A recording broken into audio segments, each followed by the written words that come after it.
পাকিস্তানের জবাবদিহি আদালতের ৭৯টি প্রশ্নের জবাব দিতে অন্তত ২ সপ্তাহ সময় চেয়েছেন কারাবন্দী সাবেক প্রধানমন্ত্রী ইমরান খান ও তার স্ত্রী বুশরা বিবি।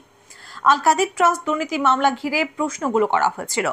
১৯ কোটি পাউন্ড ৯ বছরে অভিযোগ করে মামলাটি করেছিল পাকিস্তানের জাতীয় জবাবদিহি ব্যুরো NAB।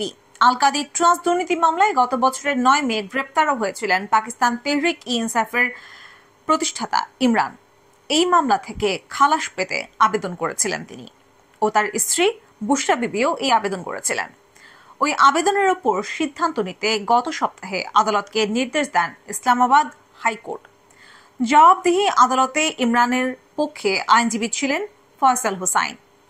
তিনি আদালতকে বলেন, মামলায় দণ্ডবিধির ৩৪২ ধারায় যেই ৭৯টি প্রশ্ন করা হয়েছে তার জবাব দেওয়ার জন্য যেন দুজনকে অন্তত ১৪ দিনের সময় দেয়া হয়। দণ্ডবিধির ৩৪২ ধারায় মামলার বিবাদী পক্ষকে নিজের বক্তব্য প্রকাশের সুযোগও দেওয়া হয়েছে। বিবাদীদের আত্মপক্ষ সমর্থনের জন্য এটি গুরুত্বপূর্ণ। তবে এর বিরোধিতা করেছেন মামলার বাদী NABর আইনজীবী। তার মতে অভিযুক্ত ব্যক্তিরা আদালতে উপস্থিত রয়েছেন, তাই বিলম্ব না করে তাদের বক্তব্য নেওয়া যেতে পারে। শেষ পর্যন্ত ১৩ নভেম্বর পর্যন্ত আদালত মুলতবি করেন বিচারক।